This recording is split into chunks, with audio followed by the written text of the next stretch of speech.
me, your one and only trusted site locator. Si Jaya po ito. Nandito po ako ngayon sa Barangay Kapaluhan. Kaya po dun sa mga buyer ko na naghahanap na naman ng beachfront, ito po, naghahanap na po ako. Siguro naman po aware kayo kung saan po ang Kapaluhan, Calawag, Quezon. Ito po ay nasa upper part po ng Calawag. So, ang landmark po natin ay yung church po ng Fatima, yung papasok po doon. So, yung mga kalsada naman po ay ongoing naman po ang pag-cemented. Then, mas marami po yung cemented road na madadaanan kesa po dun sa rough road. So, ito pong property na to ay 3.5 hectares na dati pong resort. So, pinabebenta po ito ng 13 million. So, ito po yung ating pinakang boundary. Yan. Yan po, yan. Yang may bakod pong yan.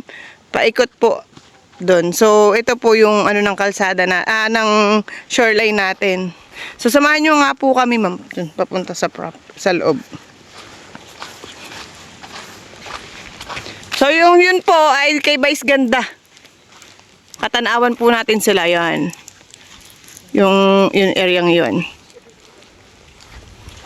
So, ngayon po ay low tide. Ganito po ang itsura niya pag low tide.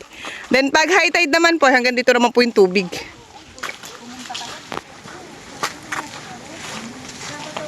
So, painas naman po yung kanyang buhangin. Then, ito nga pong part ay mabatuhan nga lang po ito. Dati may tubo yan doon. Nalitang batay ko.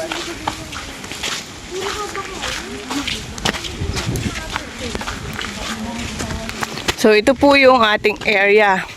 May mga dati na po siyang gusali pero nasira na po. Hindi na po kasi na ma-manage ng mismong may-ari. So, binebenta na po. Halos atin pa po yan.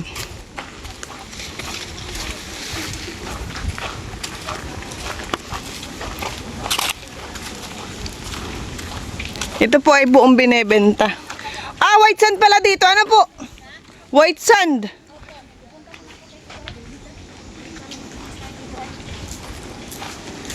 Wow, may spot dito. Ganda naman din eh.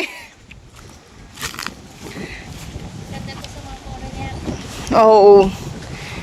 So, ito yung sako pa rin po ng area natin. Ayan. Ito po yung sa ano ng area natin. Ito yung nasa harapan po natin. So, nilagyan din po nila dito ng kubo. Then, meron po tayong spot dito kung saan magandang view ng picture taking po. Ayan. Kaso sira na yung pinakantulay niya.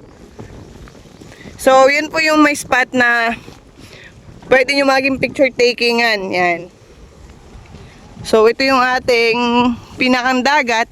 Pag yan pong low tide, kita nyo naman na po yung pinakang low tide niya, handon yung tubig. So, medyo malayo po yung part na may malalim na part na tubig. Pero pag ito naman po ay high tide, hanggang dito naman po sa harapan. So, ang ganda naman din eh. Ikutin ko doon. Ay, hayahay din eh. O, doon sa naghahanap ng harapan mismo ay dagat na yan oh. White sand nga ari ano. Finest talaga siya.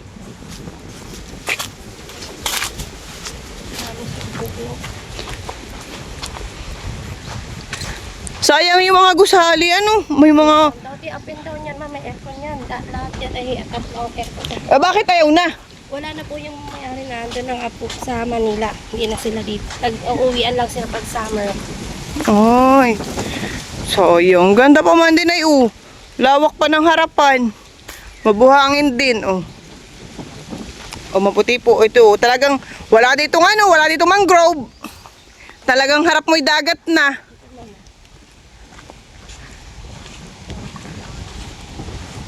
Ay talaga ito halos dagat na dagat ang harapan. Tubig niya. So pag ito po ay high tide, hanggang dito po yung pinakang tubig natin.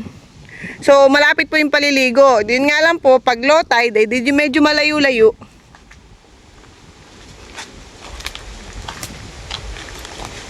Ibig sabihin po, ito papunta roon. Halos nyugan po ano. Opo. Tapos marami po siyang nara, dulina. Ha? Ito po. So ang ganyan. ang kalapit po natin ay kay Mayor. Opo, ayan po. Yung may yung may parang pulo. Ito na po. Opo.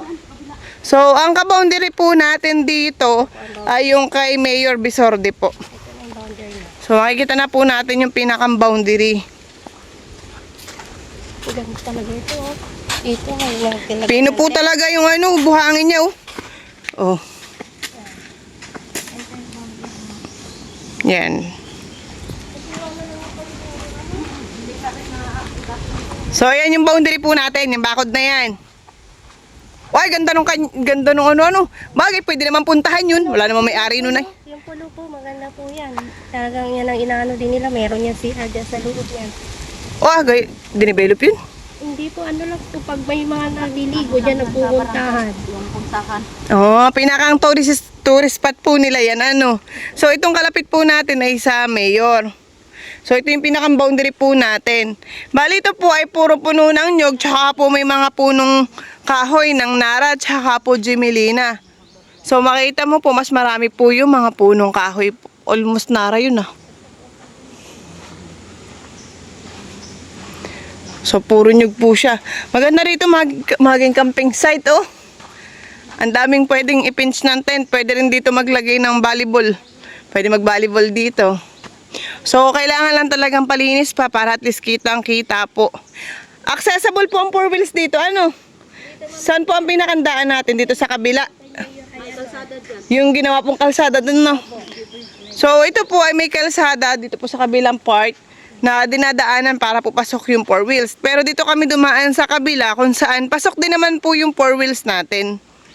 Pero kapag yun nga po maulan, medyo maputik-putik po. May ano na po dito, kuryente. Meron po, ma'am. So ito po ay may kuryente na. May ano na rin, ma'am, ng tubig dyan. Nasaan po ang tubig? Ayan. Ah, meron na rin po dito ano ng tubig. Ano po sila dyan? Ayan, may karinti na. May tubig dyan, ma'am. So may ano na rin May po. balon sila kailangan kinukuhanan. Mayroon lang talagang bayan. Ayan, to. Oo. Alam niyo po ay kailangan dito ay milyonaryo talaga para pag dinivelop. O kaya gawing private resort katulad nila Vice Ganda. Yung nila Vice Ganda po ay mas malayo. Pero katanawan po natin yung kanilang property. Pero sa pagpupuntahan mo po ng actual, medyo malayo po dahil po ang area niya ay dun sa kabilaan daan. So ito po ay halos nyugan. Ito ay 3.5. So nasa 450 po ang nyug dito. Na puno po ng Nara tree. Tsaka Jimelina. So may mga fruit bearing trees din naman po dito. Ayan. So dun sa mga tumatawag sa akin na buyer, lagi nila akong pinaghahanap ng ng beach. So naghahanap-hanap po talaga ako, then sabi nila tingnan ko daw yung Upper Kalawag kasi may mga napapanood sila. So ito po pinuntahan ko, bali direct naman po tayo sa mismong may-ari. Pwede nyo po silang kausapin. Bahala na po kayo makipagtawaran sa kanila. Basta ito po ipinapakita ko po sa inyo yung pinakang exact location po niya. Para at least po may idea po kayo. Ito po ay reality na yung pinapakita ko sa inyo. So, ang Kapaluhan nga ikinig kong dinadayo. Ay first time ko talaga makarating dito. Talaga masasabi ko namang maganda ang dagat kung sa maganda. Kung nakita ko malapit din yung tubig, ay dahil low tide nandun. Pero malinaw po, hindi po siya mabasura. Wala halos basura po dito. Makikita nyo lang po ay din ng mga bunot-bunot. Yan. Pero yung mga plastic po o mga garbage, wala ka pong makikita dyan. Halos malinis naman po talaga yung tubig natin dito. So doon sa mga naghahanap, ayan, 3.5 hectares. Hindi ko lang alam kung ito papayag na mag-cut ng pa 1 hectare. So, balik kakausapin ko po din yung may-ari para dun sa mga buyer ko na nagpapahanap. Baka kaya kong ilambing na i-divide ko sa 3 ari. Para at least naman may tig-1 hektarya kayo na lahat kayo may frontage sa dagat. So, at least reality na po yung ipinapakita ko sa inyo. Ayan. Hope you like it po! Thank you all for watching this here video. Please like and subscribe and follow. Much love from Little Yas to each of you. Content creator making videos. videos on the World Wide Web. Hope I made you laugh and think. Get out of your head. To be live or to enter the chat, that is the question. Thank you to every followers in each nation. Read every comment from the good to the bad. Y'all trolls can catch me outside. How about that? The wet da da da da da da da da da da da da da da da da. Yeah. Da da da da da da da da.